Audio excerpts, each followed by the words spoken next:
antes de que sigas adelante. Déjame preguntarte algo con total honestidad. ¿Alguna vez te has detenido a pensar qué pasaría con tu familia si mañana todo se detuviera? No como miedo, sino como verdad. Esta historia no empieza con una catástrofe. Empieza con una decisión: escuchar o seguir igual. Si algo de lo que oíste tocó tu corazón, cuéntamelo en los comentarios, como si hablaras con un amigo, y si sientes que este espacio te acompaña, suscríbete, caminemos juntos con fe y sabiduría. Hermano, hermana, te hablo como quien se quita el reloj y lo pone sobre la mesa, no para presumir el tiempo, sino para recordarte que el tiempo existe y que se acaba. Te hablo como Dante Gebel, no porque mi nombre sea importante, sino porque hay palabras que nacen en un lugar donde uno no puede fingir. Cuando Dios te aprieta el pecho en oración y te deja una inquietud que no se va, aunque te rías, aunque prendas la tele, aunque salgas a trabajar, aunque abraces a tus hijos, esa inquietud vuelve y te dice: despierta. Yo sé que hay gente que ama los mensajes, que les acarician el ego, esos que te dicen todo va a estar bien, aunque no cambies nada, aunque sigas igual, aunque vivas a medias. Pero hoy no vengo a darte un mensaje bonito para que respires aliviado y vuelvas a lo mismo. Hoy vengo a poner una luz en una esquina de tu casa, esa esquina donde guardas las cosas que no quieres ver.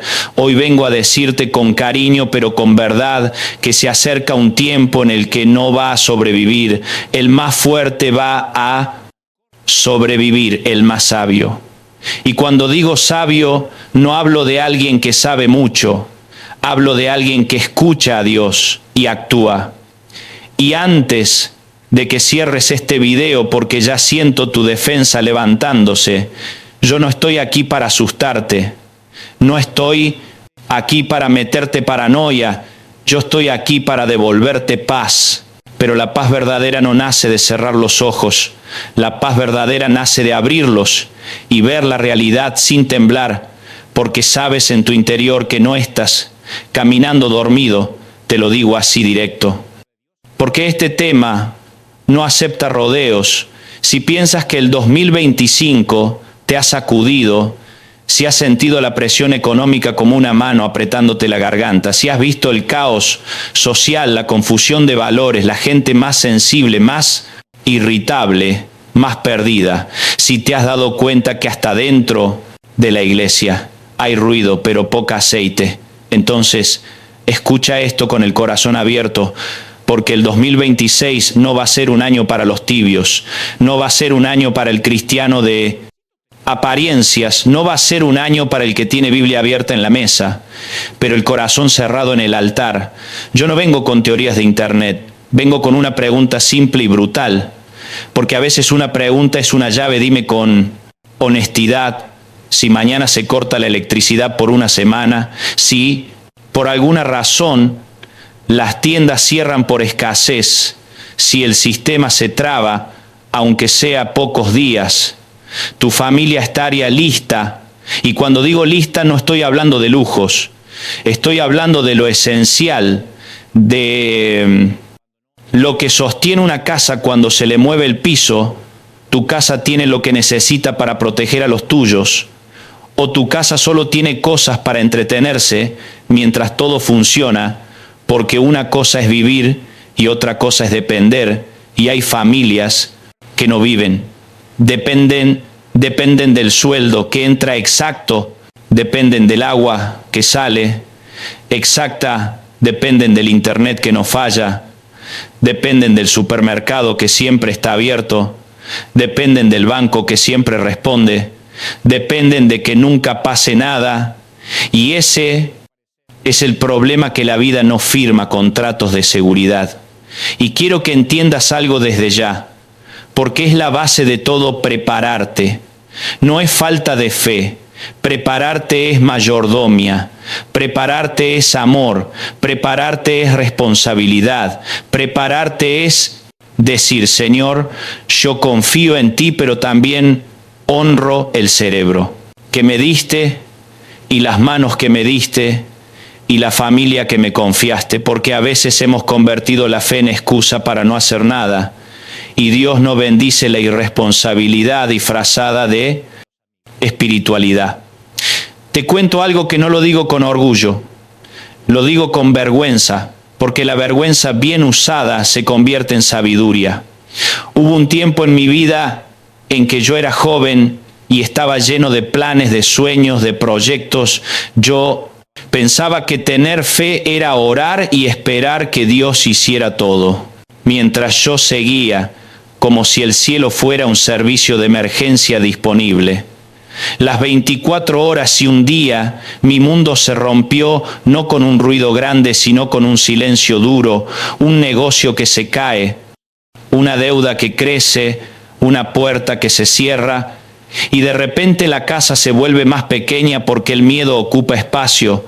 Hubo noches en las que yo me acostaba con una angustia que no me dejaba respirar, y lo peor es que no era solo mi angustia, era la mirada de mi familia. Era la necesidad de mis hijos, era el peso de saber que yo era el responsable y que no tenía respuestas. Hubo una madrugada en la que me arrodillé en mi cuarto y lloré como llora. Un hombre cuando se queda sin máscara no le llore a la gente, le llore a Dios. Y Dios no me hablo con voz audible, pero me hablo con una claridad que corta como navaja.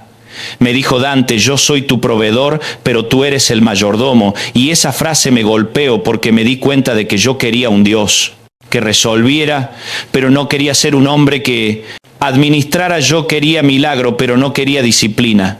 Yo quería protección, pero no quería previsión. Yo quería pan del cielo, pero no quería aprender a guardar. Y esa noche yo entendí algo que hoy quiero: meterte en el alma. La fe no elimina la responsabilidad. La fe la despierta. Mira alrededor, hermano, hermana, no tienes que ser economista para sentir que el mundo está temblando. No tienes que ser profeta para notar que las cosas están raras. Gente está más dividida. El dinero alcanza menos, los conflictos aparecen más rápido. La salud mental está herida en todas partes y muchos viven con una sonrisa digital, pero con una ansiedad real. Entonces, cuando yo te hablo del 2026, no te hablo para que te escondas, te hablo para que te pares firme, porque hay tormentas que no se evitan, pero se atraviesan de pie. Y aquí viene mi promesa: antes de que termine este camino contigo, hoy tú vas a entender que hay cosas que todo cristiano necesita tener en casa, no para vivir con miedo, sino para vivir con paz, no para sentirte superior, sino para ser útil, no para acumular por egoísmo, sino para poder bendecir cuando otros no tengan nada. Porque la verdadera preparación cristiana no es egoísta, es generosa. Es futura. Es como sembrar pan para repartirlo después. Pero primero necesito que hagas algo ahora mismo en tu interior, aunque nadie lo vea, aunque estés solo. Di conmigo: hoy decido ser sabio y prepararme. No lo digo para que hagas un ritual, lo digo porque lo que declaras te ordena por dentro. Las palabras son como rieles y tu vida es un tren. Cuando dices: hoy decido ser sabio, estás poniéndole dirección a tu futuro. Y si te preguntas por qué hablo con esta urgencia, te lo digo claro: porque he visto familias buenas, gente de Dios, caer en desesperación, no por falta de amor a Dios, sino por falta de previsión. He visto decisiones terribles tomadas en medio del hambre, del miedo y del caos. He visto gente meterse en deudas absurdas, agarrarse de manos equivocadas, comprometer su paz, su integridad, por no haber guardado nada cuando había tiempo. Y eso duele, porque el sufrimiento que se pudo prevenir duele distinto, duele con arrepentimiento. Por eso hoy no te invito a tener miedo, te invito a tener madurez. Porque madurar es aceptar que la vida puede cambiar en un día y que tu trabajo como hijo de Dios no es negar la realidad. Tu trabajo es preparar tu casa y tu corazón para que cuando la realidad cambie, tú no cambies. Aquí vamos a caminar juntos por un mapa claro y práctico, pero con el alma encendida, porque esto no se trata solo de cosas, se trata de identidad, se trata de quién eres cuando el piso se mueve y el ruido sube. Se trata de si tu fe es un adorno o es una raíz. Se trata de si tu familia tiene un líder o solo tiene un espectador. Así que quédate conmigo, porque lo que viene en este mensaje no es para que corras, es para que descanses. No es para que te encierres, es para que te prepares. No es para que te obsesiones, es para que obedezcas, porque cuando uno obedece a tiempo llega la tormenta. Y aún así hay paz en la casa, y esa paz, hermano, hermana, es un milagro que no se compra en el último minuto. Si hay algo que he aprendido caminando con Dios y con la gente, es que casi nadie cae de un día para otro. La mayoría se va deslizando despacio, como quien se acostumbra a vivir con una gotera en el techo. Al principio molesta, después se vuelve parte del ruido, y un día el techo se cae y todos dicen fue. De repente, pero no fue. De repente fue ignorado. Y así pasa con la vida espiritual y con la responsabilidad. Creemos que mientras todo funcione, no hay nada que revisar. Mientras haya pan, hoy no pensamos. En mañana, mientras haya agua. Hoy no pensamos en sequía, mientras el sueldo entra. No pensamos en el día que no entre. Y entonces llamamos fe a lo que en realidad es descuido. Yo quiero detenerme aquí porque este punto es clave. Y si no lo entendemos, todo lo demás se vuelve una lista vacía. Fe sin responsabilidad no es fe. Es fantasía, y fantasía espiritual. Es una trampa peligrosa porque te hace sentir seguro cuando en realidad estás expuesto. Dios nunca nos llamó a vivir desconectados de la realidad. Nos llamó a vivir conectados a Él dentro de la realidad, y eso cambia todo. Hay una idea que se repite mucho incluso desde los púlpitos: no te preocupes, Dios proveerá. Y es verdad, Dios provee. Pero la pregunta es ¿cómo provee y para quién provee?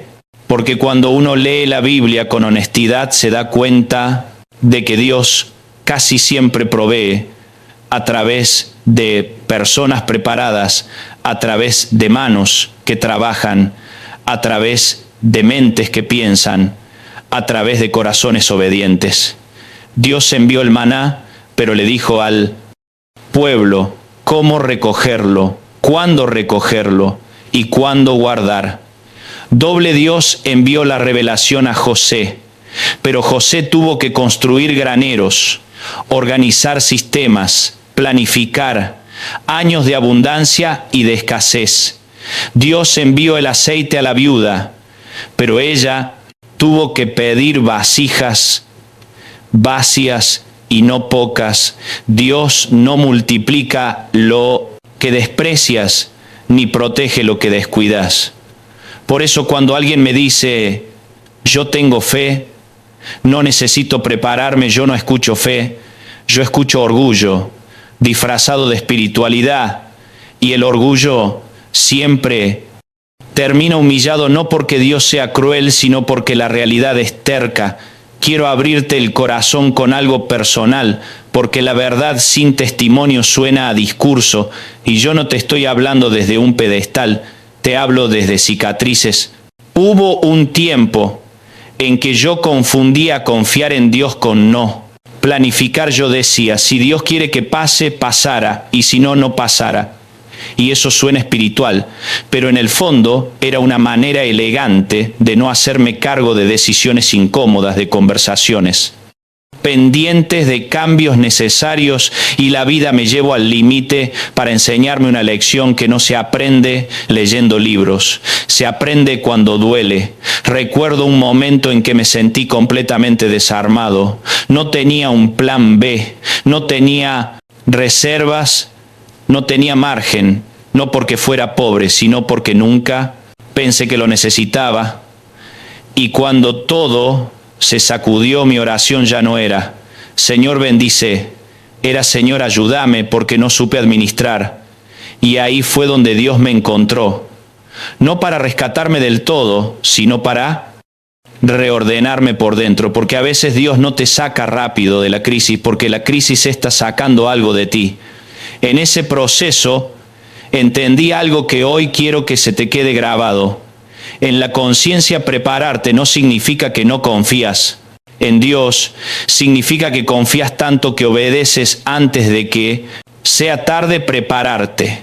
Es decir, Señor, yo no quiero ponerte a prueba, yo quiero honrarte cuidando lo que me diste, mi casa, mi familia, mi salud, mi futuro, porque la fe que agrada a Dios no es pasiva, es activa, no es ciega, es obediente, no es temerosa, es responsable. Mira lo que está pasando alrededor sin caer en paranoia, pero con honestidad. Sistemas frágiles, economías tensas, gente cansada emocionalmente, familias que viven al límite, sin margen, sin ahorro, sin plan.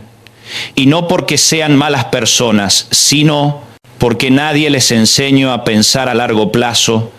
Nadie les dijo que la vida puede cambiar en una semana.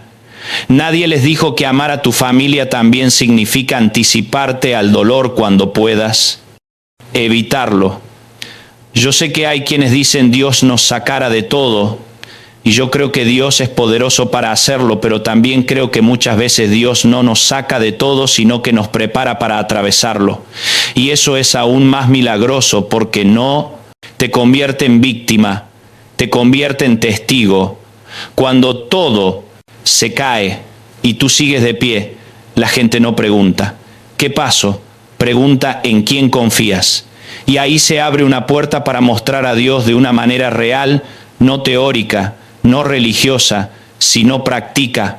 Por eso quiero que hoy revises una idea que tal vez te acompañó por años y nunca cuestionaste la idea de que planificar es falta de fe, la idea de que guardar es egoísmo, la idea de que prever es desconfiar de Dios, porque ninguna de esas ideas viene de la Biblia, vienen de una mezcla peligrosa de pereza espiritual y miedo a enfrentar la realidad.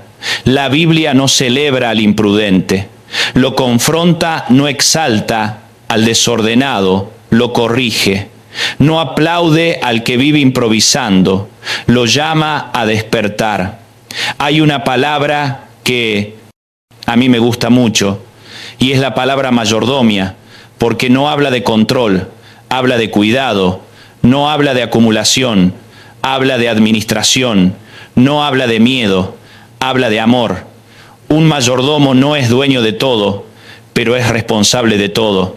Y eso cambia la forma en que vives, porque cuando entiendes que lo que tienes no es solo para disfrutarlo, sino para cuidarlo, empiezas a pensar distinto, empiezas a actuar distinto, empiezas a orar distinto.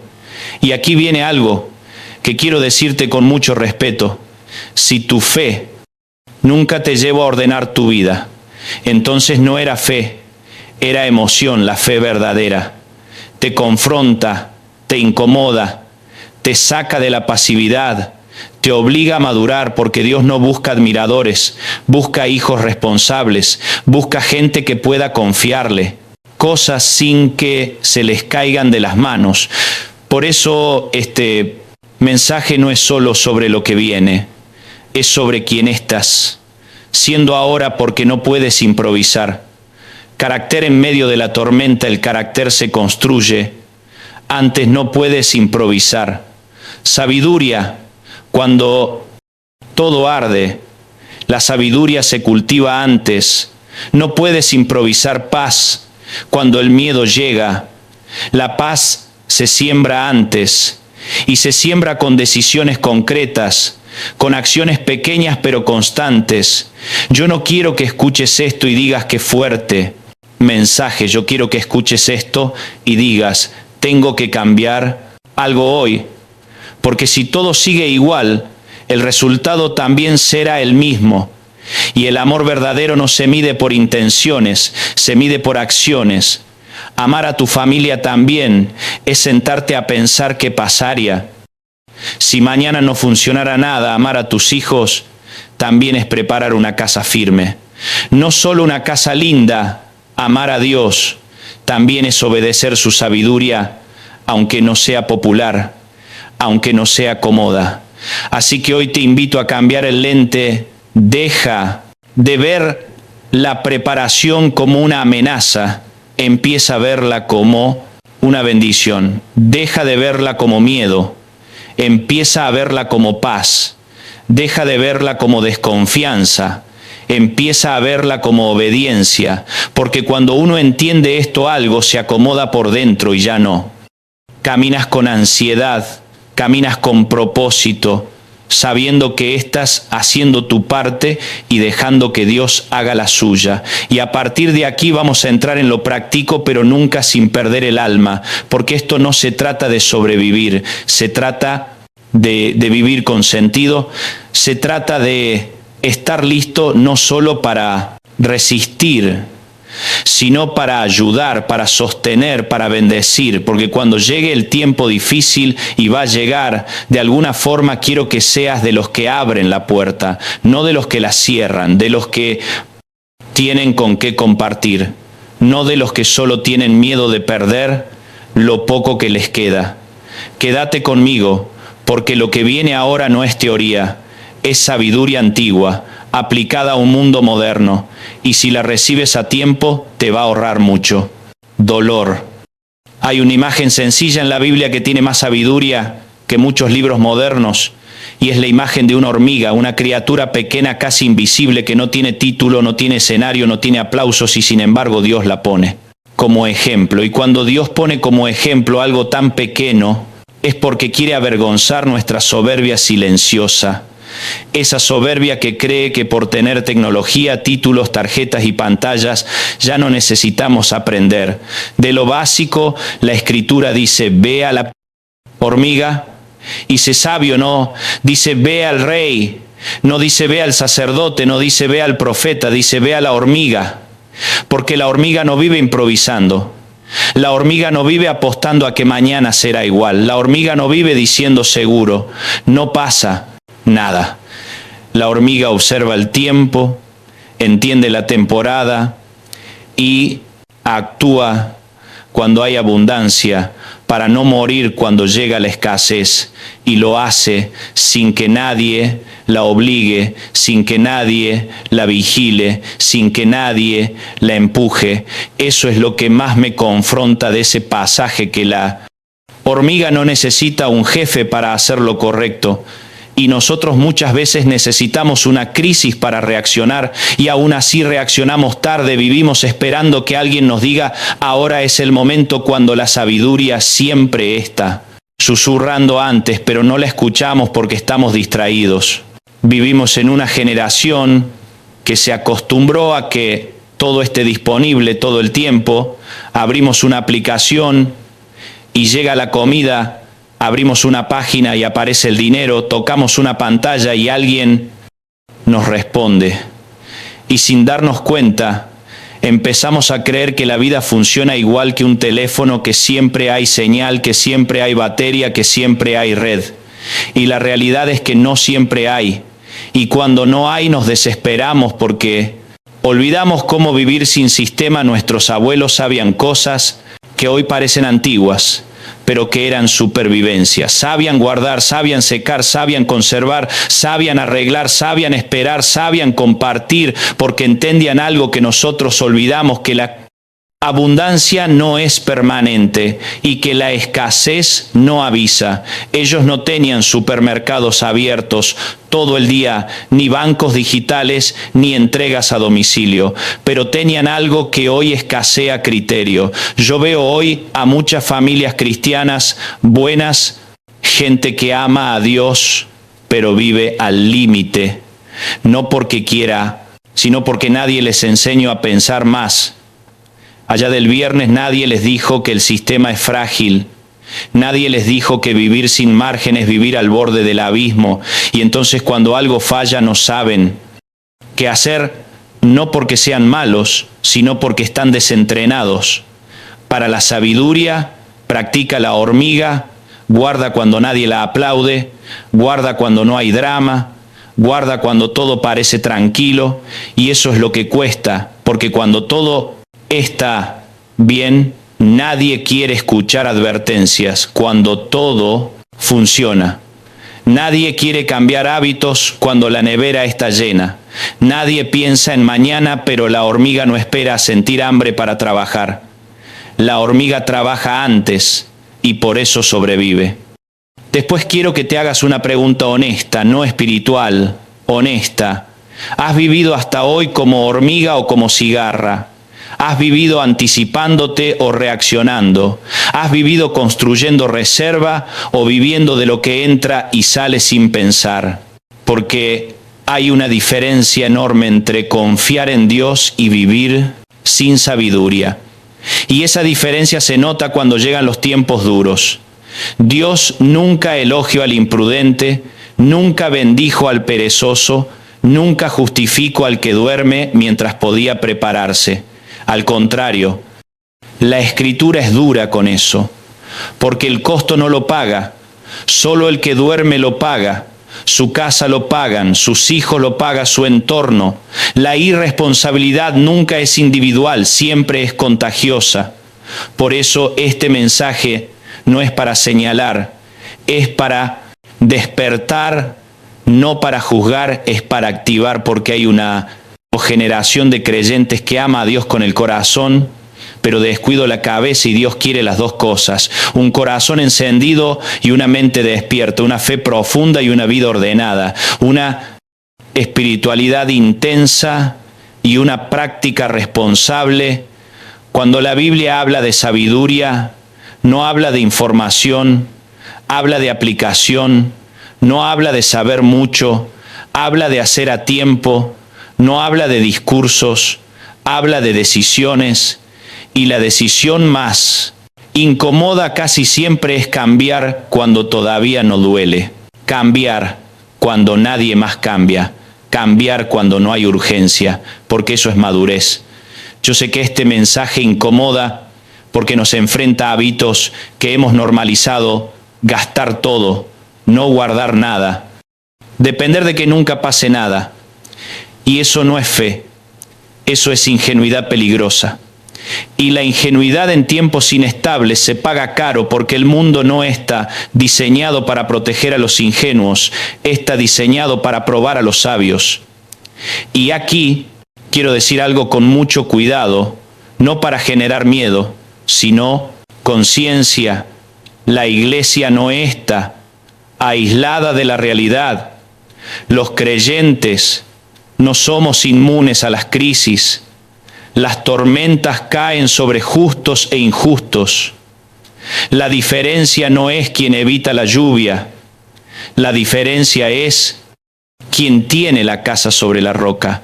Y la roca no es solo orar, es obedecer, es escuchar, es actuar, es prepararse. La hormiga no ora antes de guardar, la hormiga guarda. Y su acción es su sabiduría. Y esa sabiduría viene de Dios, porque toda buena sabiduría viene de Él. Así que cuando tú te preparas, no estás siendo menos espiritual, estás siendo más bíblico, estás alineándote con una verdad que ha sostenido a generaciones enteras. Yo no quiero que esperes a que la escasez te enseñe lo que la sabiduría puede enseñarte hoy, porque la escasez es una maestra cruel. Enseña rápido, pero deja heridas. La sabiduría, en cambio, enseña despacio, pero te guarda entero. Y si puedes elegir, elige aprender sin sangrar. Elige cambiar sin perder. Elige despertar sin quebrarte. Este es el momento de revisar rutinas, no con culpa, sino con verdad. Este es el momento de preguntarte: ¿qué pasaría si mañana no funcionara nada? No para entrar en pánico, sino para entrar en orden.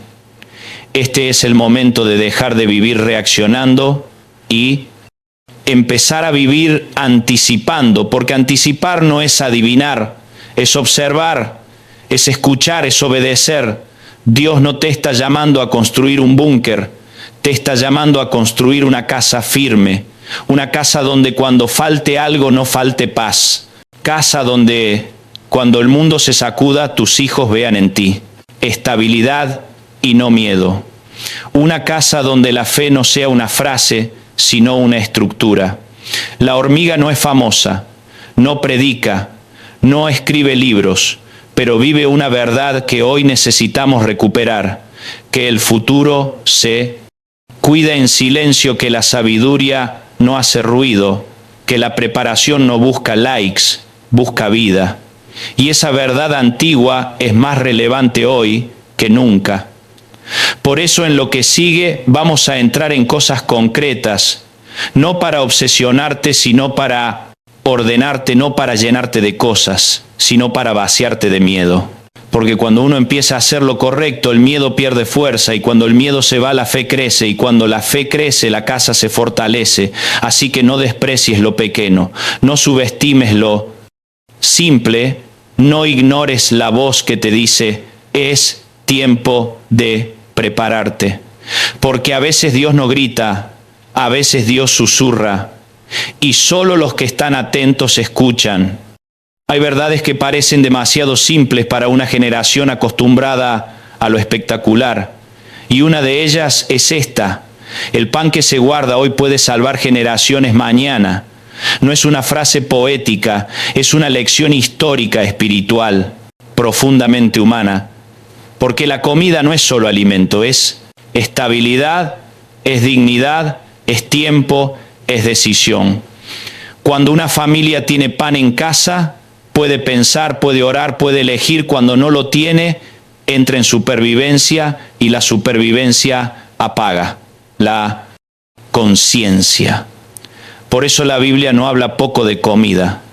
Habla mucho porque sabe que el hambre vuelve al hombre vulnerable, manipulable, desesperado. Y Dios no quiere a sus hijos viviendo desesperados, quiere verlos firmes, aún en medio de la escasez. Y hay una historia que resume todo esto de una manera magistral. La historia de José, no el José romantizado de las películas, sino el José real, el que fue traicionado, olvidado, encarcelado, probado, y aún así se mantuvo sensible a la voz de Dios. José no. Recibió una revelación para asustar a Faraón, la recibió para preparar una nación 7 años de abundancia seguidos de 7 años de hambre. Y la pregunta clave no fue si la revelación era real, la pregunta fue qué se iba a hacer con ella, y ahí está la diferencia entre escuchar a Dios y obedecerlo. Escuchar es fácil, obedecer es costoso. José pudo haberse quedado tranquilo diciendo, Dios ya avisó, Él se encargará, pero no hizo eso. José organizó almacenes, estableció sistemas, guardó grano, cuando todos celebraban y trabajaban mientras otros se relajaban. Y quiero que notes algo importante. José guardó cuando no parecía necesario, guardó cuando no había crisis, guardó cuando la abundancia hacía pensar que nada malo podía pasar. Y esa es la parte que más nos cuesta, porque guardar cuando hay miedo es fácil, guardar cuando todo está bien es sabiduría. Y esa sabiduría salvo a Egipto, salvo a naciones vecinas, y salvo algo aún más grande, salvo a su propia familia, salvo la línea de donde vendría el Mesías. Esto es fuerte porque nos muestra que una decisión práctica puede tener consecuencias eternas, que una despensa llena no es solo una comodidad, puede ser una herramienta en el plan de Dios, que una reserva hecha a tiempo puede proteger no solo tu casa, sino tu propósito. Y aquí es donde muchos cristianos se confunden, piensan que lo espiritual y lo práctico están separados cuando en la Biblia caminan juntos. Cuando tú guardas alimento no estás diciendo confío en la comida, estás diciendo confío en el Dios que me dio la sabiduría para guardarla. No estás diciendo, tengo miedo, estás diciendo, tengo responsabilidad. No estás diciendo, pienso solo en mí. Estás diciendo, quiero tener para compartir después. Porque la verdadera generosidad no nace en la escasez, nace en la previsión. Yo he visto familias que amaban a Dios pero no tenían nada guardado. Y cuando vino la crisis, no solo pasaron hambre, pasaron vergüenza, pasaron dependencia, pasaron decisiones que jamás habrían tomado si hubieran tenido un poco de reserva. Y eso duele porque no era falta de fe, era falta de estructura, era falta de enseñanza, era falta de alguien que les dijera a tiempo, guarda ahora para no llorar. Después, por eso hoy quiero hablarte del alimento, ¿no? Como una lista de supermercados, sino como un acto espiritual. Porque cuando tú llenas una despensa con orden y oración, estás diciendo algo sin palabras, estás diciendo, Señor, yo no quiero improvisar el cuidado de los míos, yo no quiero ponerlos en riesgo, yo quiero ser un buen mayordomo de lo que me diste. Y eso toca el corazón de Dios. Jesús dijo, no se angustien por el mañana, y es verdad. No vivas ansioso, no vivas atormentado, pero Jesús nunca dijo sé irresponsable, nunca dijo no planifiques, nunca dijo no guardes, Él dijo no te angusties, porque hay una diferencia enorme entre la ansiedad que paraliza y la sabiduría que ordena. Una cosa te quita la paz, la otra te la devuelve. Guardar alimento no es vivir pensando que todo va a salir mal. Es vivir sabiendo que si algo sale mal, tu casa no va a colapsar. Es darle a tu familia un colchón emocional. Es decirles, sin decirles, estamos cuidados, estamos atentos, estamos preparados. Y eso produce una tranquilidad que no se compra con dinero. Y aquí quiero que lo veas con claridad.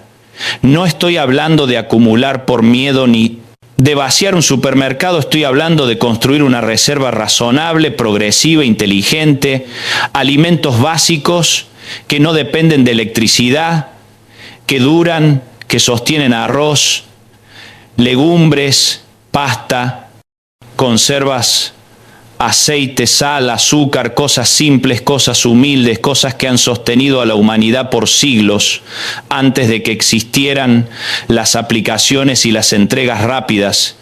Y quiero decirte algo importante, no tienes que hacerlo todo de golpe. La sabiduría, ¿no? Corre la sabiduría, camina, empieza poco, cada semana agrega algo, cada mes revisa algo, cada tanto ora sobre eso. Porque cuando oras sobre lo que guardas, estás invitando a Dios a ser parte de tu administración. Estás diciendo, Señor, esto no es solo comida, esto es cuidado, esto es obediencia, esto es amor. Yo he visto milagros de multiplicación, si he visto comida alcanzar más de lo esperado. He visto familias atravesar tiempos difíciles sin hambre y aún con capacidad de compartir, porque tuvieron la disciplina de guardar antes, y no lo digo para glorificar la despensa, lo digo para glorificar la obediencia, porque Dios honra la fe, activa la fe que ora, pero también hace la fe que cree, pero también construye.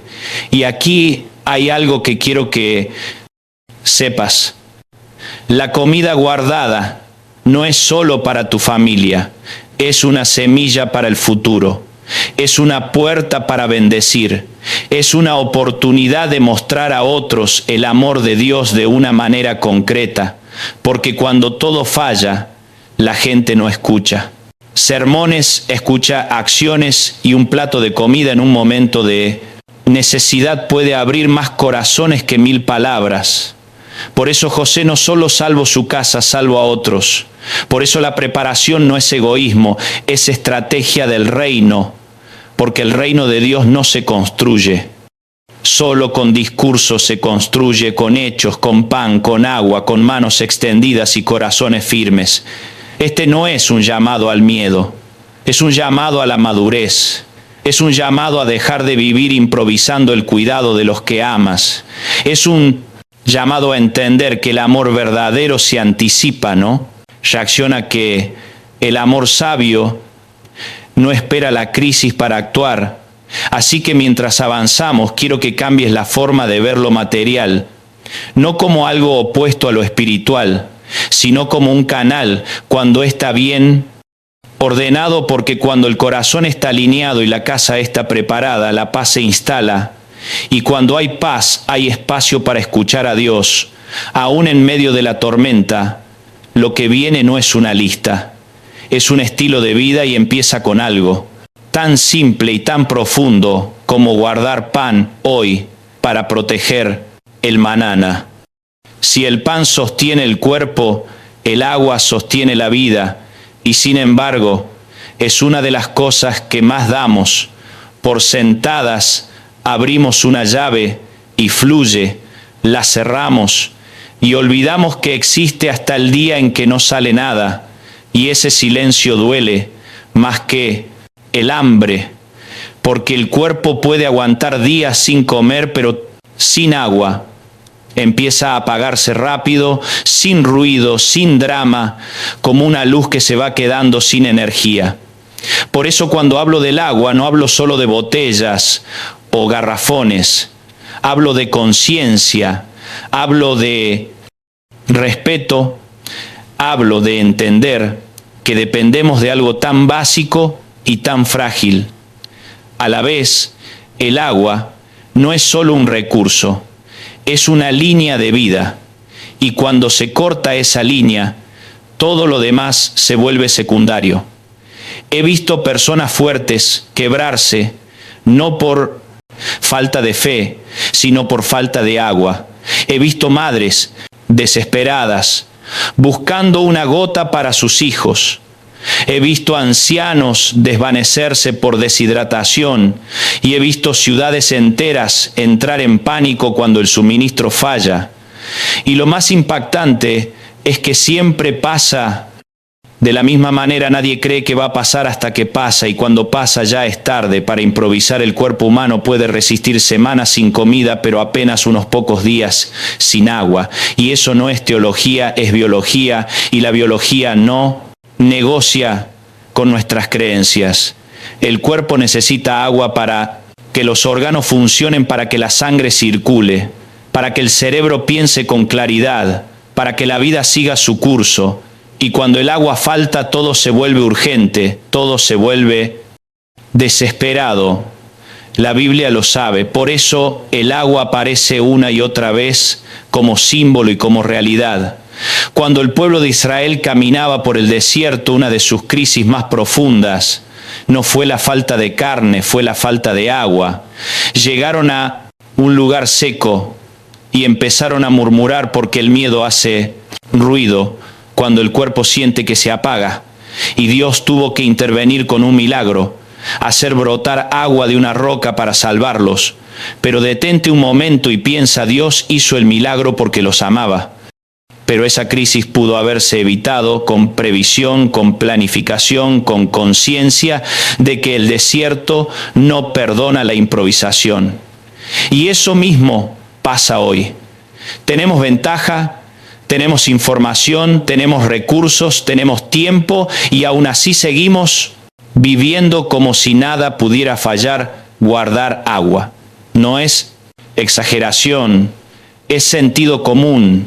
No es paranoia, es responsabilidad. No es vivir esperando el desastre, es vivir preparado para la realidad. Porque el primer sistema que colapsa en cualquier crisis no es la electricidad, no es el internet, es el agua. Porque el agua depende de bombas, de energía, de tratamiento de tuberías, y cuando algo se rompe, el agua deja de llegar. Y cuando el agua deja de llegar, no solo tienes sed, no puedes cocinar, no puedes limpiar, no puedes mantener higiene básica, no puedes cuidar heridas, no puedes sostener una vida normal. Y entonces aparecen las enfermedades, aparecen las infecciones, aparece el caos, porque el agua limpia es una barrera invisible entre la salud y la tragedia. Jesús lo sabía cuando hablo del agua viva, cuando se encontró con la mujer samaritana junto al pozo. No eligió ese lugar por casualidad, eligió el lugar donde la gente entiende la necesidad. Le dijo, el que bebe de esta agua vuelve a tener sed, pero el que beba del agua que yo le daré no tendrá sed jamás. Y es una verdad espiritual profunda, pero también es una lección práctica. Jesús usó el agua física para explicar una verdad eterna, porque sabía que sin agua no hay vida, ni en el cuerpo, ni en el alma. Y aquí está la tensión que muchos no quieren ver. No puedes descuidar lo físico esperando que lo espiritual lo resuelva todo, porque Dios creó tu cuerpo y espera que lo cuides. Tu cuerpo es templo y un templo se cuida, se protege, se mantiene, y parte de ese cuidado es asegurar el agua que necesita para funcionar, guardar agua. No te hace materialista, te hace responsable, no te hace desconfiado, te hace sabio, no te hace miedoso, te hace previsor. Porque cuando guardas agua, estás diciendo, Señor, yo quiero cuidar lo que me diste. Yo no quiero poner en riesgo a mi familia por descuido. Yo no quiero llegar al límite para recién aprender. Y quiero ser muy práctico. Aquí porque la sabiduría también se expresa en detalles. Una familia necesita agua para beber, pero también para cocinar, para asearse, para limpiar, para sobrevivir con dignidad. No hablamos de lujos, hablamos de lo básico. Por eso, guardar agua suficiente para al menos 2 semanas no es exagerado, es realista, es entender cómo funciona la vida fuera de la comodidad diaria. Y hay algo que casi nadie considera cuando falta el agua. La desesperación llega rápido y la desesperación lleva a malas decisiones. Gente tomando agua contaminada, gente enfermando, gente muriendo, no por el desastre, sino por las consecuencias del desastre. Y eso es lo que duele, porque muchas de esas muertes se podrían evitar con preparación. Yo recuerdo una experiencia que me marcó profundamente. Hubo un evento inesperado en una ciudad cercana, un corte prolongado de agua y electricidad. En cuestión de horas, los supermercados estaban vacíos, las filas eran interminables, la gente discutía, se empujaba no por maldad, sino por miedo. Y en medio de eso, vi algo que no se me borra. Madres llorando porque no tenían agua para sus hijos ancianos, esperando bajo el sol por horas para conseguir un poco. Y pensé, esto no es un escenario lejano, esto es fragilidad humana en tiempo real. Yo tenía agua guardada, no porque fuera perfecto, sino porque había aprendido la lección.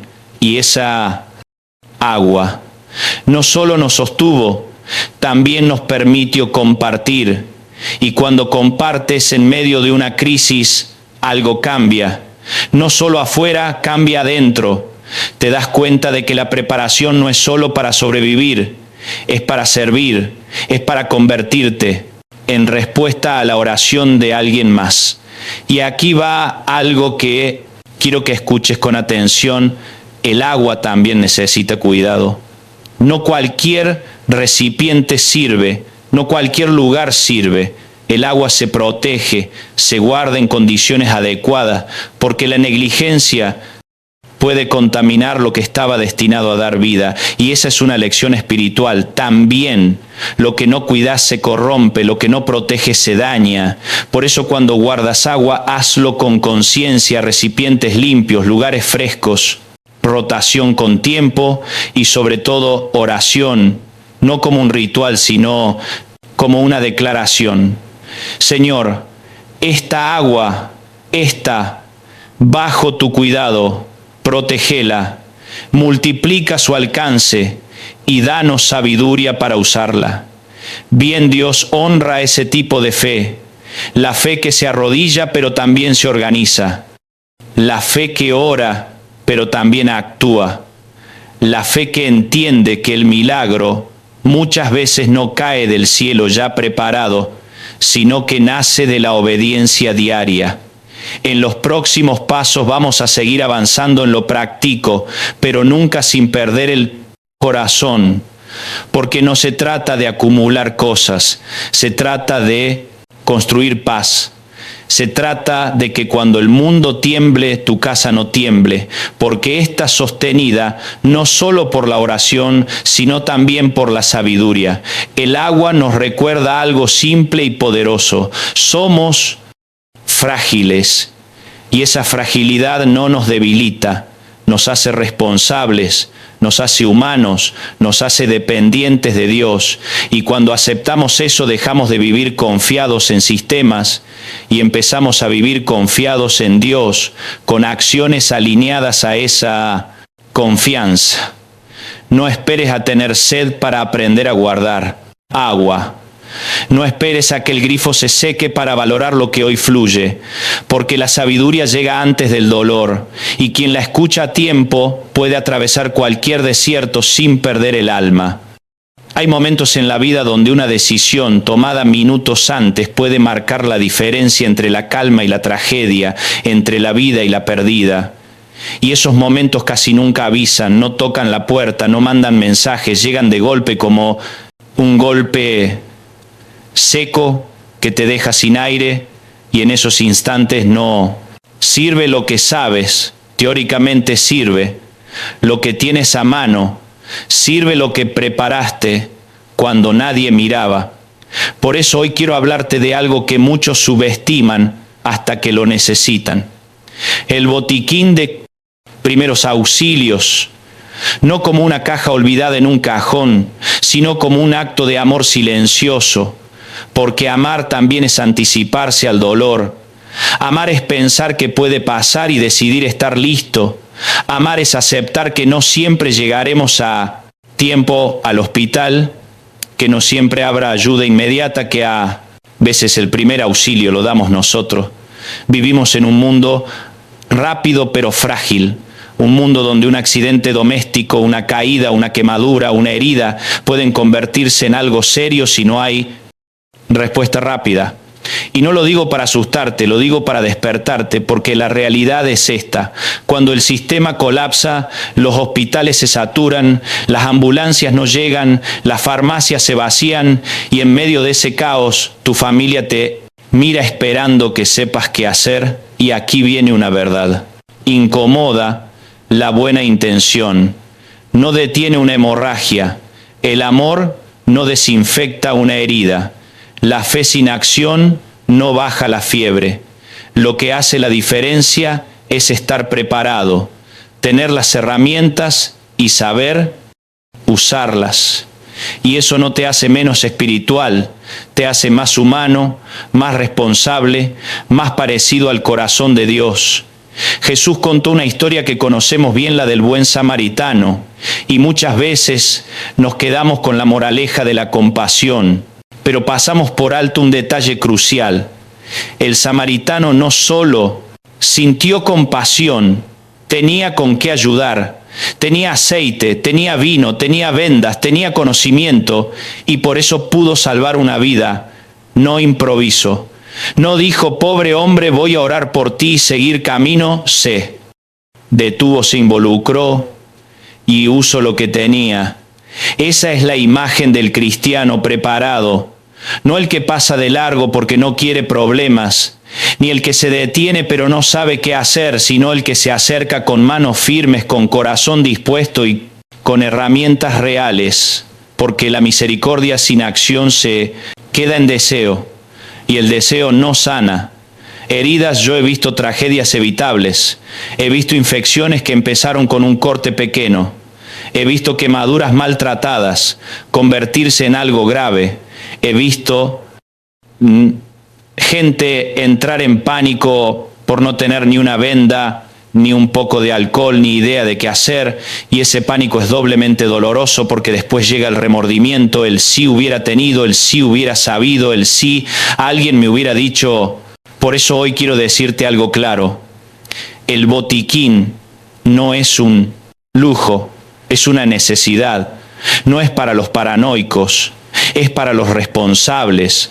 No es para vivir pensando en accidentes, es para vivir sabiendo que si ocurren no te paralizas, porque la calma también se prepara. Y no estoy hablando de un botiquín decorativo de esos que tienen 3 curitas vencidas. Hablo de un botiquín real, bien pensado, accesible, conocido por todos en casa. Un botiquín que pueda responder a lo básico, a lo urgente, a lo inesperado, porque la emergencia no espera a que salgas a comprar. Tener un botiquín es decirle a tu familia: yo pensé en ustedes, incluso en los momentos que no quiero imaginar. Es decirle a tus hijos: si algo pasa, papá, mamá saben qué hacer. Y esa seguridad no se compra, se construye. Pero aquí hay algo aún más profundo. No basta con tener las cosas, hay que saber usarlas. Un botiquín sin conocimiento es como una Biblia cerrada. Está ahí pero no transforma. Y esto es clave porque muchos compran cosas para tranquilizar la conciencia, pero no invierten tiempo en aprender. Aprender es parte de la mayordomía. Aprender es amar mejor. Hoy hay recursos, hay cursos, hay información accesible. No hay excusa para no saber lo básico: cómo detener una hemorragia, cómo tratar una quemadura, cómo reconocer una reacción alérgica, cómo actuar ante una fiebre alta, cómo mantener a alguien estable hasta que llegue ayuda. Ese conocimiento no te hace médico, te hace humano, te hace útil, te hace un instrumento en manos de Dios. Recuerdo una historia que me impactó: un hombre fuerte, trabajador, convencido de que prepararse era cosa de miedosos. Su hija pequeña se cortó jugando. Nada grave al principio, pero no tenían con qué limpiar la herida. Improvisaron mal la herida, se infectó, terminó en hospital. Gracias a Dios no pasó a mayores, pero el padre me dijo con lágrimas: si hubiera tenido un botiquín, si hubiera sabido qué hacer, mi hija no habría sufrido. Así esa experiencia lo despertó hoy. Ese hombre no solo tiene botiquín, tiene 2, uno en casa y otro en el auto, y ayudó a más de un vecino en emergencias. ¿Ves cómo funciona el dolor? Puede ser maestro, pero la sabiduría puede evitar la lección más dura. Por eso no esperes a aprender en medio de la crisis. Aprende ahora cuando tienes calma, cuando puedes pensar, cuando puedes entrenarte. Porque el conocimiento adquirido en paz se activa automáticamente en el caos. Y hay algo más que quiero tocar porque es importante. Muchas familias tienen miembros con condiciones crónicas: diabetes, presión, asma, alergias, enfermedades que dependen de medicación constante en una crisis prolongada. Esos medicamentos se vuelven oro y no tenerlos puede ser mortal. No lo digo exagerando, lo digo con responsabilidad. He visto gente sufrir no por el desastre, sino por la falta de un medicamento que se acabó y no se pudo conseguir. Si ese es tu caso, habla, planifica, guarda con criterio, consulta con profesionales. No juegues con eso, porque la vida de alguien puede depender de una decisión que tomes hoy, no mañana.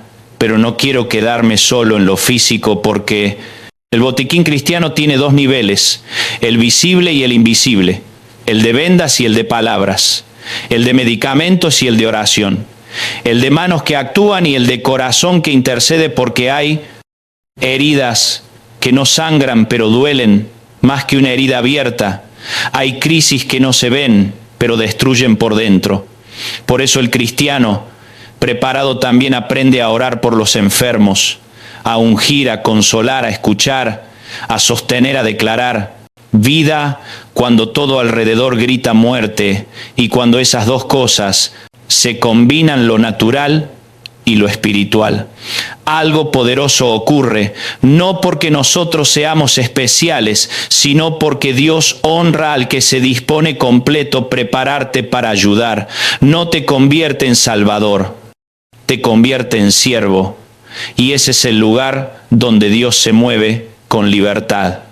Porque Él no busca héroes, busca manos disponibles, busca corazones atentos, busca casas donde cuando alguien cae, hay quien se levante a ayudar. Así que hoy revisa este punto con seriedad, no con miedo, con responsabilidad. Arma tú. Botiquín, aprende lo básico, encena a los tuyos, ora sobre eso y dile a Dios, Señor, que nunca tenga que usarlo para algo grave, pero si llega el momento, dame paz, dame sabiduría, dame manos firmes para ser instrumento de tu cuidado, porque cuando el dolor toque la puerta y tocara, de alguna manera quiero que seas de los que saben qué hacer, no de los que se paralizan. Y en ese momento tu preparación será un acto de amor que habla más fuerte que 1000 palabras. Hay algo que cambia en el ser humano cuando cae la noche y no hay luz. No me refiero solo a la oscuridad física. Hablo de esa sensación interior que aparece cuando todo se apaga, cuando los sonidos cambian, cuando el silencio pesa y la mente empieza a imaginar escenarios, porque la luz no solo alumbra, el camino también calma el corazón, y cuando falta la luz, el miedo encuentra espacio para crecer. Por eso hablar de energía, de luz, de alternativas, no es un tema técnico, es un tema profundamente emocional y espiritual. Porque cuando se va la electricidad no solo se apagan los focos, se apaga la rutina, se apaga la seguridad, se apaga el control, y lo que queda es lo que realmente somos por dentro. He visto personas firmes de día derrumbarse de noche. He visto familias tranquilas entrar en pánico. Cuando la casa queda a oscuras, porque la oscuridad desnuda, lo que no trabajamos a tiempo, vivimos en una generación hiperconectada, dependiente de la electricidad para casi todo, refrigerar, cocinar, comunicarse, trabajar, entretenerse, y sin darnos cuenta, hemos construido una vida que no sabe funcionar sin energía. Cuando la luz se va, no sabemos qué hacer con el silencio, no sabemos cómo movernos, no sabemos cómo cuidar, y eso no es debilidad, es dependencia, no entrenada cuando se va. La luz, el refrigerador deja de funcionar, los alimentos, se echan a perder los teléfonos, se descargan, no hay comunicación, no hay información, no hay orientación, y en medio de eso la mente empieza a correr más rápido que la realidad, creando ansiedad, creando miedo, creando decisiones impulsivas, porque la oscuridad amplifica las emociones. Por eso la luz es más que un recurso, es una herramienta de paz. Tener una linterna, una vela, una lámpara, no es solo ver, es a respirar, es poder mirar a tus hijos y decirles estamos bien. Es poder moverte sin tropezar, es poder organizarte, es poder pensar con claridad. Y la claridad en una crisis vale oro. Yo he estado en lugares donde la electricidad se fue por días, no por horas, por días. Y te aseguro que la sociedad cambia rápido. Cuando eso pasa, las calles se vuelven tensas, los robos aumentan, la gente se encierra, la desconfianza crece no porque todos sean malos, sino porque el miedo desordena, y en ese contexto las familias que tienen luz, aunque sea básica, tienen una ventaja enorme. No para dominar, sino para proteger, para observar, para anticipar. No te hablo desde la teoría, te hablo desde experiencias reales. He visto cómo una simple linterna solar cambia el ambiente de una casa. He visto como una vela encendida en una mesa se convierte en punto de reunión, de conversación, de calma, de esperanza, y he visto como la falta de luz convierte una casa en un lugar hostil, incluso para quienes la habitan. Jesús dijo: yo soy la luz del mundo. Y esa frase tiene una profundidad inmensa, pero también una aplicación práctica. Porque Jesús no nos llamó a hacer luz solo en el sentido espiritual, nos llamó a hacer referencia, a hacer claridad, a hacer calma en medio del caos. Y eso empieza en casa. Empieza en cómo te preparas, empieza en cómo cuidas el entorno donde viven los tuyos. Cuando tú preparas fuentes alternativas de luz, estás diciendo algo sin decirlo. Estás diciendo: no voy a dejar que la oscuridad gobierne mi casa. No voy a dejar que el miedo tome el control. No voy a dejar que la noche decida por nosotros. Y esa decisión es espiritual porque es una declaración de orden en medio del desorden. No necesitas tecnología sofisticada, necesitas funcionalidad, necesitas cosas que no dependan del sistema. Una linterna que funcione, pilas guardadas, una lámpara solar, una lámpara de manivela, velas bien cuidadas, fósforos, encendedores, cosas simples que han sostenido generaciones antes de nosotros cuando no había red eléctrica ni aplicaciones. Y aquí quiero detenerme en algo importante. La vela da luz, pero también puede destruir si no se respeta el fuego. Es una herramienta poderosa pero peligrosa. Por eso la preparación también incluye conciencia, incluye enseñar a los hijos, incluye saber dónde poner una vela, cómo apagarla, cómo no dejarla sola, porque el descuido en medio de una crisis puede provocar una tragedia mayor. La sabiduría no es solo tener cosas, es saber usarlas. Y eso se aprende antes, no cuando todo arde, no cuando hay pánico, no cuando la casa está a oscuras. Se aprende con calma, se ensaya, se revisa, se corrige, porque cuando llega la noche larga no hay tiempo para improvisar y hay algo más que muchos no consideran. Cuando se va la luz, la comida perecedera se pierde. Por eso, todo lo que hemos hablado hasta ahora se conecta a la preparación. No es fragmentada, es integral. El alimento no perecedero cobra sentido. La reserva de agua se vuelve vital. La luz permite usar lo que guardaste, cocinar, calentar, cuidar, y así cada decisión se apoya en la otra, formando una red de seguridad. Recuerdo a mi abuela, una mujer sencilla que vivió tiempos donde la electricidad no era segura. Ella siempre tenía velas guardadas, siempre tenía cerillos, siempre tenía una lámpara, y nos decía la luz: te cuida, pero si no la respetas, te quema. Esa frase se me quedó grabada porque resume todo. Prepara lo que necesitas, pero cuida cómo lo usas hoy. Tenemos opciones que antes no existían: cargadores solares, pequeños, generadores portátiles, lámparas eficientes no para vivir en lujo, sino para sostener lo esencial. Y no se trata de tenerlo todo, se trata de tener lo suficiente para no perder la calma, porque la calma es la base de toda buena decisión. Cuando una familia tiene luz, puede comunicarse, puede organizarse, puede orar, junta, puede cuidar a los suyos, y eso es invaluable.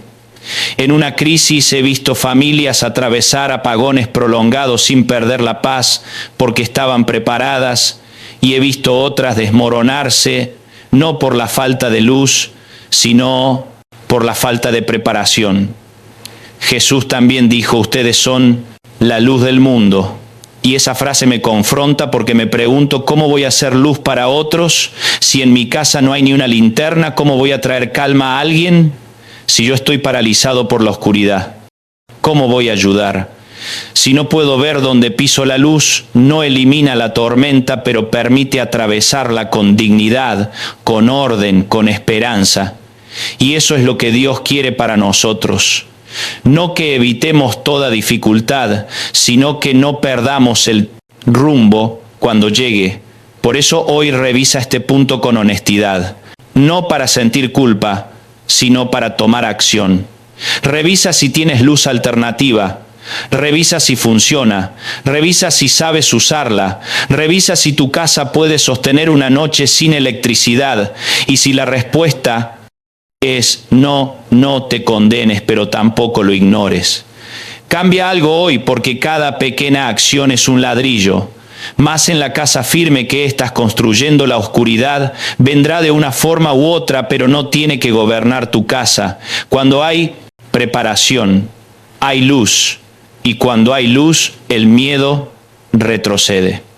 Hay algo que genera incomodidad apenas se menciona, y es el dinero, no porque sea malo, sino porque revela dónde está nuestra confianza. Y en tiempos estables, el dinero parece invisible, pero en tiempos de crisis se vuelve protagonista, porque cuando el sistema funciona nadie piensa en el efectivo. Cuando el sistema falla, el efectivo se convierte en oxígeno, y aquí es donde muchos cristianos se sorprenden, porque nunca pensaron que algo tan cotidiano pudiera faltar. Vivimos en una era digital donde todo pasa por una pantalla. Pagamos con el teléfono, transferimos con un toque, confiamos en aplicaciones, en bancos, en sistemas que parecen sólidos, pero que dependen de algo tan simple como electricidad, señal, confianza. Cuando uno de esos elementos falla, todo se congela y el dinero que parecía seguro se vuelve inaccesible, no porque no exista, sino porque no puedes tocarlo. He visto esto con mis propios ojos, no como teoría económica, sino como dolor humano. He visto personas con cuentas llenas no poder comprar un pan. He visto cajeros apagados, bancos cerrados, ciudades paralizadas, porque el dinero estaba ahí, pero no estaba disponible. Y en esos momentos el que tenía un billete en el bolsillo tenía una opción, y el que no lo tenía solo tenía frustración. No te estoy diciendo que el dinero salve, no te estoy diciendo que pongas tu fe en el efectivo. Te estoy diciendo que el dinero es una herramienta, y como toda herramienta, cuando no la tienes en el momento correcto, se vuelve inútil. No es un tema espiritual, es un tema práctico, y la Biblia no huye de lo práctico, la Biblia lo integra. Hay un pasaje que dice que la sabiduría protege como protege el dinero. Y eso no glorifica al dinero, reconoce su función. El dinero no es Dios, pero protege, compra tiempo, compra opciones, compra margen, y el margen en una crisis es lo que evita decisiones desesperadas. Porque cuando no tienes margen aceptas lo que sea, haces lo que sea, y muchas veces te comprometes con cosas que después te cuestan caro guardar. Efectivo no es desconfiar del sistema, es reconocer su fragilidad. No es vivir esperando el colapso, es vivir preparado para la interrupción. No es sacar todo del banco, es tener una reserva razonable, discreta, pensada para emergencias, porque cuando la emergencia llega ya no hay tiempo para debatir ideologías. Yo sé que esto suena controversial porque nos enseñaron que el dinero es malo, que hablar de dinero es materialista, pero lo malo no es el dinero, lo malo es amar el dinero. Lo malo es confiar más en el dinero que en Dios. Lo malo es medir tu valor por lo que tienes. Pero usar el dinero con sabiduría es parte de la mayordomía, porque todo lo que Dios te da espera que lo administres, no que lo idolatres, ni que lo desperdicies. Y aquí quiero tocar algo sensible. La disciplina, porque guardar dinero requiere carácter, requiere decir no cuando quieres decir sí. requiere resistir la tentación de tocar lo que guardaste para emergencias. Requiere pensar a largo plazo en un mundo que vive en el instante. Y eso no es fácil, pero es necesario porque la preparación sin disciplina se derrumba ante el primer deseo. Conocí personas que guardaron por meses, por años y un día pensaron, ya no lo necesito y lo gastaron en algo innecesario poco tiempo. Después vino la crisis y no tenían nada y ese dolor es doble, porque no es solo la falta, es el arrepentimiento de haber tenido y no haber cuidado. Por eso cuando guardes efectivo, hazlo con propósito, no como acumulación, sino como protección, no como miedo, sino como orden, no como secreto oscuro, sino como acuerdo familiar sabio, porque la preparación más segura es la discreta.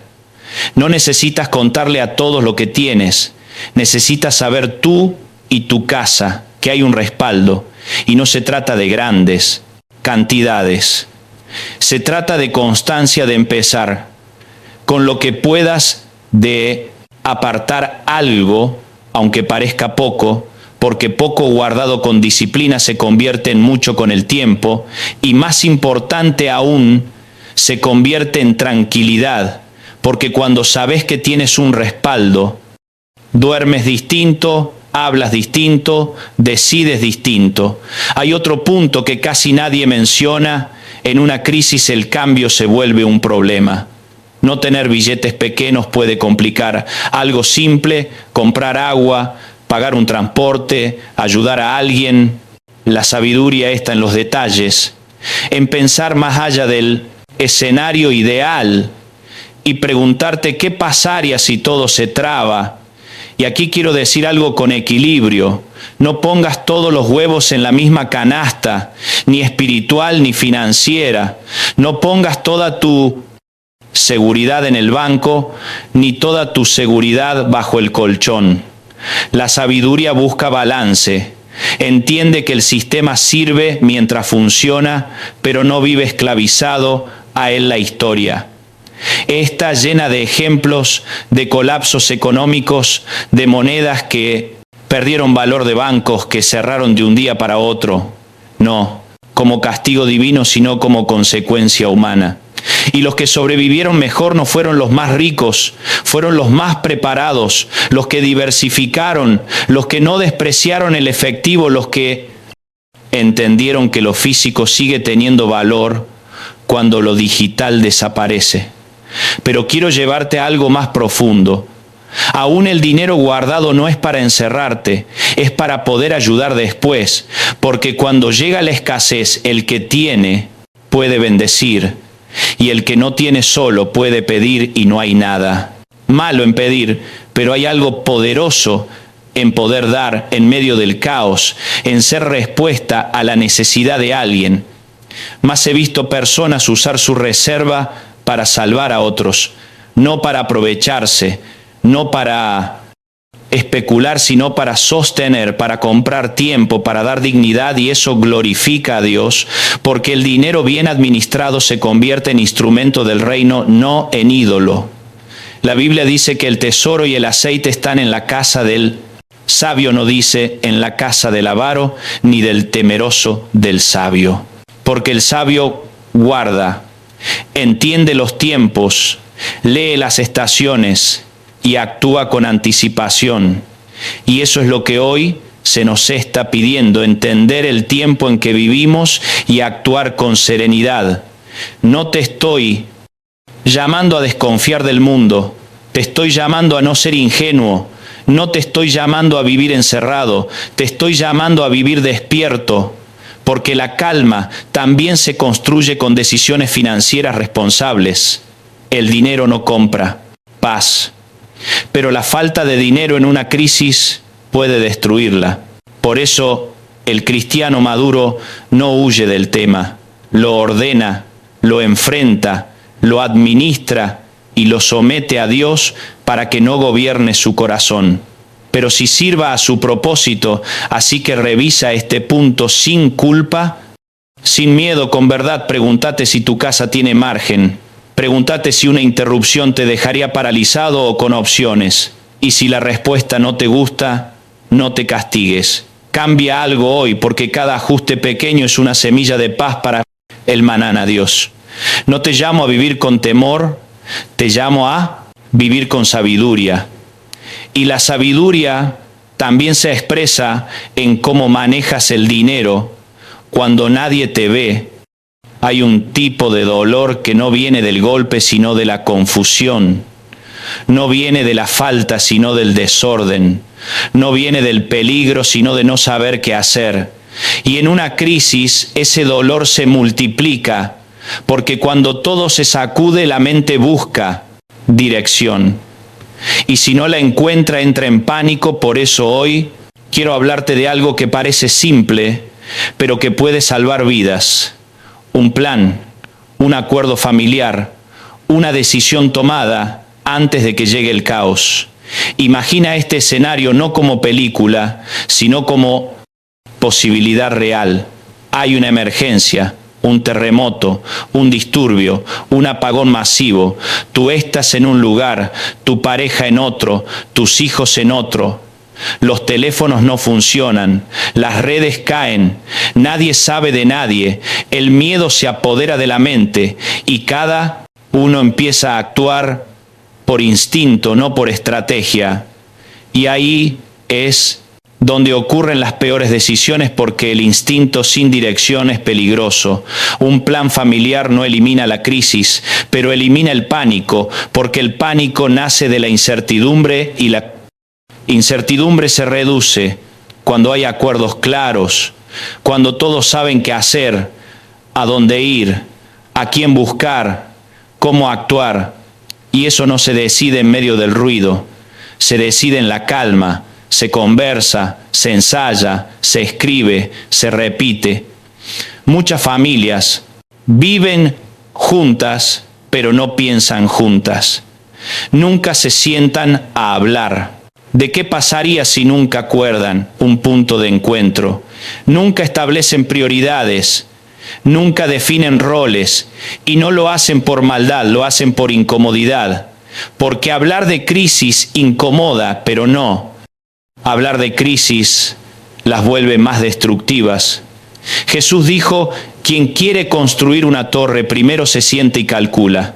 Y esa frase no es solo para grandes proyectos, es para la vida diaria, es para la familia, es para entender que el amor también planifica, que el cuidado también organiza, que la fe también previene, porque la fe que no se traduce en orden se convierte en caos. Cuando llegan las pruebas, un plan familiar comienza con algo básico, un punto de reunión, un lugar acordado, donde todos saben que deben ir. Si algo sucede, puede ser la casa, puede ser la casa de un familiar, puede ser un lugar público seguro, pero debe ser claro, debe ser conocido, debe ser recordado y repetido, porque en el pánico la mente no crea recuerdos, se aferra a lo ya conocido. También implica una red de contactos, no solo números escritos, sino personas reales, cercanas, confiables, que saben que pueden ser punto de apoyo, que conocen a tu familia, que saben dónde viven, que pueden ayudar si ustedes no pueden comunicarse. Y aquí hay algo clave: no dependa solo de alguien que vive cerca en una crisis. Las comunicaciones locales se saturan, pero a veces es más fácil contactar a alguien que está lejos, porque las líneas externas funcionan cuando las internas colapsan. Yo aprendí esto en una experiencia que no olvido. Hubo un evento inesperado. Las líneas locales estaban muertas. Nadie podía comunicarse dentro de la ciudad, pero pude contactar a un familiar en otra región, y ese familiar se convirtió en nuestro centro de información. Cada miembro de la familia logró comunicarse con él, y él nos iba confirmando que los otros estaban bien. Ese simple acuerdo previo nos dio paz en medio del caos. Un plan también incluye un plan de evacuación, saber por dónde salir, que dejar atrás, porque en una emergencia el tiempo es limitado y las decisiones se toman rápido. Si no sabes que es esencial, pierdes tiempo valioso buscando cosas que no importan y dejas atrás lo que sí importa. Documentos básicos, algo de dinero, agua, una muda de ropa y sobre todo calma. Por eso es importante tener mochilas de emergencia, listas no como exageración, sino como sabiduría. Mochilas sencillas con lo básico para moverte si es necesario. Y aquí quiero decir algo, los niños entienden más de lo que creemos. Sí, se les explica con calma, sin miedo. Ellos pueden ser parte del plan y eso les da seguridad, no trauma. Porque la seguridad no nace de ignorar la realidad, nace de saber que hay un camino. Recuerdo a mi padre cuando yo era pequeño. Cada cierto tiempo, hacía simulacros, apagaba la luz sin avisar y decía, es un terremoto. Al principio nos parecía un juego raro, pero cuando un día el terremoto fue real, nosotros no entramos en pánico, sabíamos qué hacer, sabíamos dónde ir. Sabíamos cómo movernos. Esa preparación nos marcó para siempre y me enseñó que el amor que planifica protege 2 veces un plan familiar. También incluye roles: quien cuida, a quien toma la iniciativa, quien verifica que todos estén juntos, porque en el caos alguien tiene que liderar. Y ese liderazgo no se improvisa, se acuerda, se ensaya, se respeta. Porque cuando nadie lidera, todos corren. Y cuando todos corren, nadie cuida. Y aquí hay algo profundo. El plan no es solo logístico, es emocional, es saber cómo hablarse en medio del miedo, es saber cómo tranquilizar a los hijos, es saber qué palabras usar para no agrandar el caos, es saber que aunque todo afuera tiemble, adentro hay orden y ese orden es un refugio invisible. Yo he visto familias desmoronarse, no por la crisis, sino por la falta de acuerdo. He visto padres buscando hijos sin saber dónde estaban. He visto personas exponerse a peligro innecesario solo por no haber hablado antes. Y eso duele porque es un dolor evitable, es un dolor que no debería ocurrir. Si se hubiera invertido 1 hora en conversar, hablar de un plan, no es atraer la desgracia, es desarmarla anticipadamente, es quitarle poder al miedo, es decir, no vamos a improvisar nuestro cuidado, no vamos a dejar que el pánico decida por nosotros. No vamos a correr en direcciones opuestas porque somos una familia y actuamos como tal. Y aquí quiero tocar algo espiritual también. Cuando una familia se sienta a planificar haciendo algo más que organizarse, declarando unidad, diciendo pase lo que pase, vamos juntos, y esa unidad tiene una fuerza enorme, porque en la Biblia la unidad siempre precede a la protección. Cuando una casa está dividida no puede sostenerse, cuando está unida resiste. Por eso hoy te invito a hacer algo sencillo pero poderoso. Siéntate con los tuyos, habla sin dramatizar, explica sin asustar, acuerda sin imponer, escribe sin complicar y repite hasta que sea natural, porque el plan que se olvida no sirve, el plan que se practica salva, y si nunca lo hiciste, no te juzgues, empieza ahora, nunca es tarde para ordenar lo que amas. Nunca es tarde para proteger con sabiduría, nunca es tarde para decir mi familia no va a caminar a ciegas en lo que sigue, vamos a llegar al corazón de todo, porque puedes tener planes, cosas, recursos y aún así sentir vacío. Pero hoy entiende esto, el orden externo prepara el camino para la paz interna, y una familia que sabe qué hacer cuando todo falla, ya gana una gran batalla.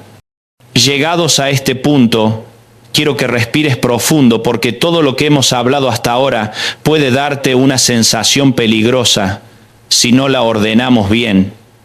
puedes empezar a creer que la seguridad está en lo que guardas, en lo que planificas, en lo que preparas. Y aunque todo eso es importante, no es el centro, porque he visto personas con despensas llenas, agua suficiente, planes perfectos, y aún así vivir con el corazón vacío, temblando por dentro, porque la verdadera seguridad no se almacena en estantes, se cultiva en el alma. Puedes tenerlo todo y no tener a Dios. Y cuando no tienes a Dios, nada de lo que tienes alcanza para darte paz. Lo material sostiene el cuerpo por un tiempo, pero solo lo espiritual sostiene el sentido. Cuando la vida aprieta, y aquí es donde muchos se confunden, porque confunden religión con relación, confunden ritual con intimidad, confunden apariencia con realidad. He visto gente ir a la iglesia cada semana, cantar, levantar las manos, decir amén, y aún así vivir lejos de Dios. He visto Biblias abiertas y corazones cerrados. He visto discursos correctos y vidas vacías. Y eso no se nota en tiempos de comodidad. Se nota cuando llega la prueba, cuando se sacude lo externo y queda al descubierto lo interno. Jesús lo explico de una manera tan simple que incomoda. Hablo de dos casas, una sobre la roca, otra sobre la arena. Las dos enfrentaron la misma tormenta, el mismo viento, la misma lluvia. La diferencia no fue la intensidad de la prueba, fue el fundamento, y el fundamento no se construye el día de la tormenta, se construye antes con decisiones diarias, con obediencia constante, con una relación viva. Tener a Jesús no es tener una Biblia en la mesa, es tener su palabra en el corazón, no es saber versículos, es vivirlos. No es hablar de fe, es caminar con fe. No es decir creo, es confiar cuando nadie ve, porque hay una diferencia enorme entre conocer de Dios y conocer a Dios. Y esa diferencia define cómo atraviesas el dolor. Hay personas que cuando todo falla se desesperan porque su fe estaba atada a las circunstancias. Y cuando las circunstancias cambian, su fe se derrumba. Y hay otras que aún perdiendo cosas, mantienen la paz, porque su fe no estaba en lo que tenían, sino en quien lo sostenía. Y eso no se improvisa. Eso se cultiva en el Evangelio. Hay una historia que siempre me sacude, la de las 10 vírgenes. Todas esperaban al novio, todas tenían lámparas, todas parecían listas, pero solo 5 tenían aceite extra. Solo 5 pensaron más allá del momento. Solo 5 entendieron que la espera podía ser larga y que lo esencial no se consigue. En el último minuto el aceite no se presta, no se compra a las apuradas, se guarda, se cuida, se protege. El aceite representa la vida espiritual, real, la relación con el presto, Espíritu Santo, la intimidad con Dios, esa que no se ven, publico, pero sostiene en privado, esa que no hace ruido, pero da firmeza. Y aquí viene una verdad dura: no puedes vivir de la fe prestada de otros, no puedes depender de la espiritualidad de tu familia, de tu pastor, de tu iglesia, de tus amigos. Llega un momento donde te quedas solo frente a Dios y lo único que importa es si hay aceite en tu lámpara. Puedes preparar tu casa por fuera y descuidar tu casa por dentro. Y cuando llega la noche larga, lo de afuera no alcanza para calmar el vacío interior. Por eso, este punto no es el final, es el centro. Todo lo anterior tiene sentido, solo si esto está en su lugar, porque la preparación cristiana no es supervivencia, es propósito, no es miedo, es obediencia, no es acumulación, es madurez.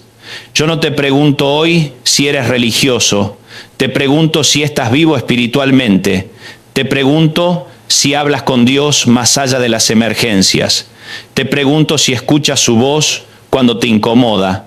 Te pregunto si obedeces cuando nadie te aplaude, porque el 2026 no va a separar creyentes de no creyentes, va a separar creyentes reales de creyentes de fachada, Va a separar a los que tienen raíz de los que solo tienen hojas. Y esta pregunta no es para condenarte, es para despertarte, porque Dios no está buscando perfección, está buscando honestidad, no está buscando que tengas todas las respuestas, está buscando que abras el corazón, porque cuando el corazón se abre, la gracia entra, y cuando la gracia entra, todo empieza a ordenarse. Si hoy miras tu vida y te das cuenta de que estás lejos, no te escondas, no huyas, no te excuses, vuelve Dios. No, se cansó de ti, no se fue, no cerró la puerta. Él sigue llamando, pero no obliga, espera. Y esa espera es amor, pero no es eterna. Hay momentos que no vuelven, oportunidades que pasan puertas, que se cierran. Jesús dijo, estoy a la puerta y llamo. Si alguno oye mi voz y abre entrare, no dijo romperé la puerta. No dijo gritaré hasta que me escuchen, dijo llamo porque el amor respeta. Y ahí está la decisión más importante de todas, no si tienes agua, comida, dinero, planes, sino si le abriste la puerta al único que puede darte paz cuando todo lo demás falla.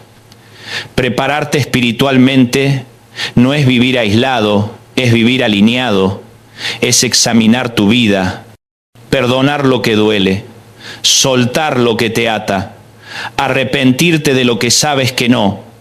Está bien ordenar prioridades, volver al primer amor, porque cuando el espíritu está firme, el cuerpo resiste mejor. Cuando el alma está en paz, la mente piensa con claridad. Y aquí quiero que entiendas algo hermoso. Cuando pones a Dios en el centro, todo lo demás encuentra su lugar. La comida deja de ser miedo y se vuelve provisión. El agua deja de ser obsesión y se vuelve cuidado. El dinero deja de ser ídolo y se vuelve herramienta. El plan deja de ser control y se vuelve orden. La luz deja de ser solo energía y se vuelve esperanza. No te estoy invitando a una experiencia emotiva, te estoy invitando a una relación viva, diaria, honesta, imperfecta, pero real. Porque esa relación es la que te va a sostener cuando las noticias asusten, cuando los sistemas fallen, cuando el futuro se vea borroso, porque el futuro no se ve, con los ojos se camina con fe. Y ahora que estás aquí, no te quedes a medias, no construyas solo la mitad de la casa. No pongas fundamentos mixtos. Decide hoy dónde va a estar tu confianza. Decide hoy quién gobierna tu corazón. Decide hoy qué tipo de creyente quieres ser cuando llegue la tormenta. Porque la tormenta llegará, pero no todos. La atravesarán igual lo que sigue. Es el cierre práctico el camino. Concreto los pasos diarios, pero recuerda esto, por encima de todo, sin Jesús, nada de esto tiene sentido. Con Jesús todo cobra propósito, y aún en medio del caos hay una paz que no se explica, pero se vive. Hemos caminado juntos por un territorio que no es cómodo, pero es necesario. Y ahora quiero que tomemos todo lo que hemos hablado y lo llevemos al lugar más importante, la vida diaria, porque la fe que no baja a la rutina se queda en discurso, y la sabiduría que no se aplica se vuelve conocimiento. Inútil, todo lo que escuchaste hasta aquí no fue para que te impresiones, fue para que cambies algo concreto. Desde hoy, la primera lección es simple pero poderosa. La paz no se improvisa, la paz se construye. Se construye con decisiones pequeñas, constantes, tomadas cuando nadie te ve. Se construye cuando guardas un poco de alimento aunque no parezca urgente.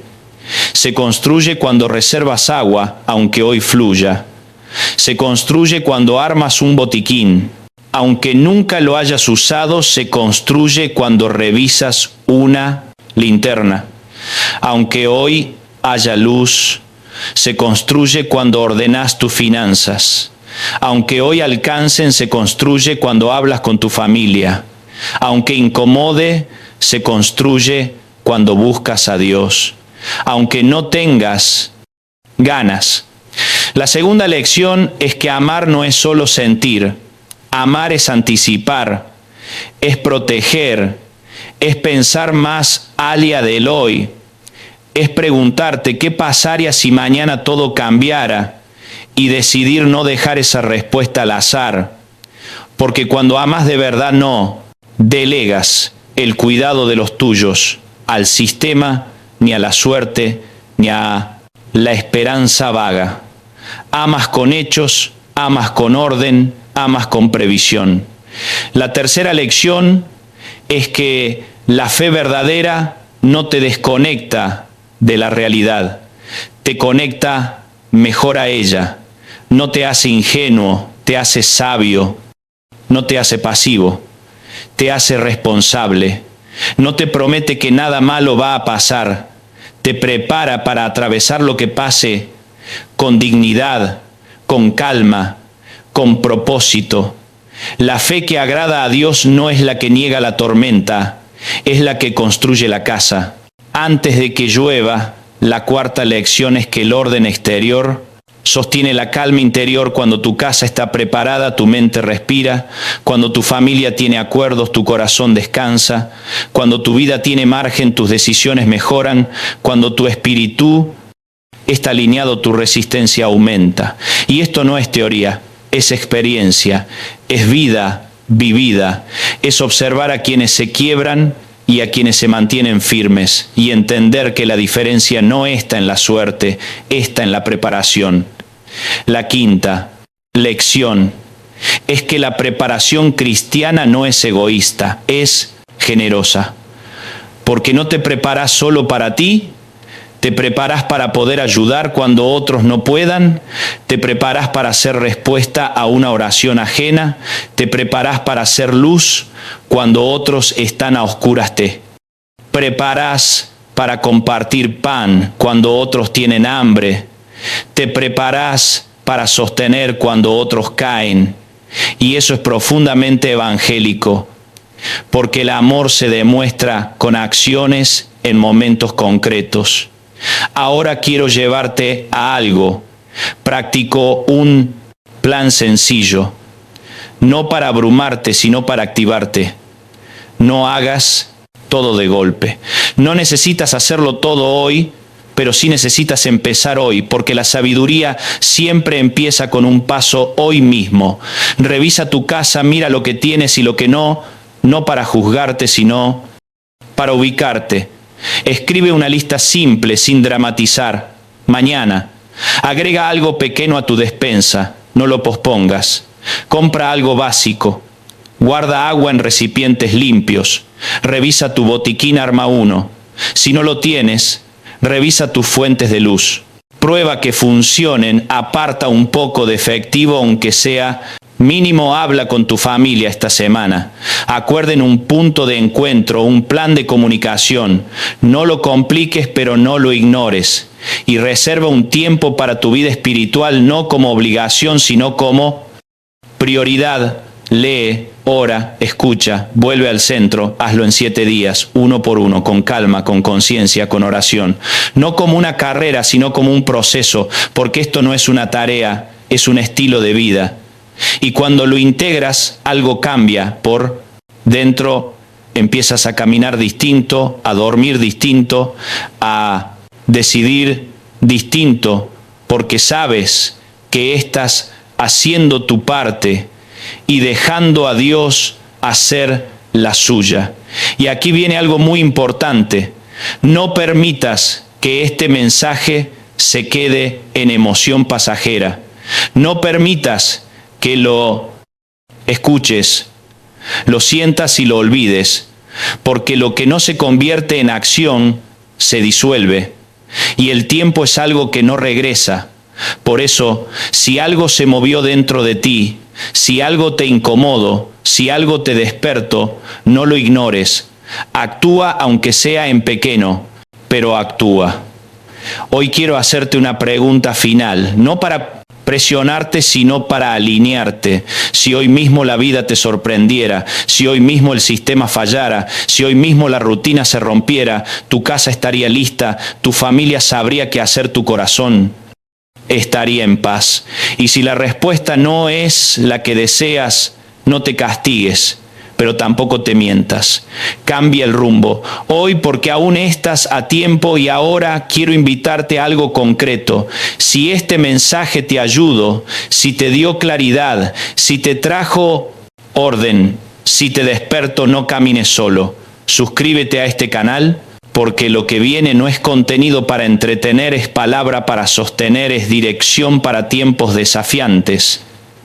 Es compañía para caminar con fe y sabiduría, porque no fuimos llamados a vivir aislados, fuimos llamados a caminar juntos.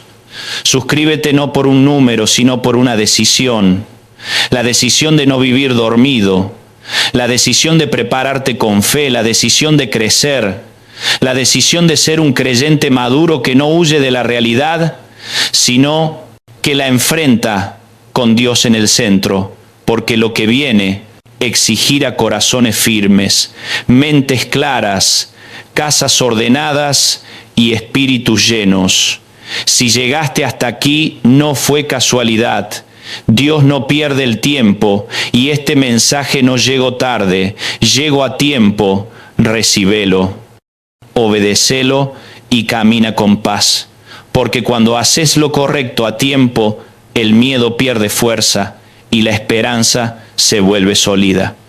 Nos vemos en el próximo mensaje, y recuerda, prepararte no es desconfiar de Dios, es honrarlo siendo un buen mayordomo. De la vida que te confío,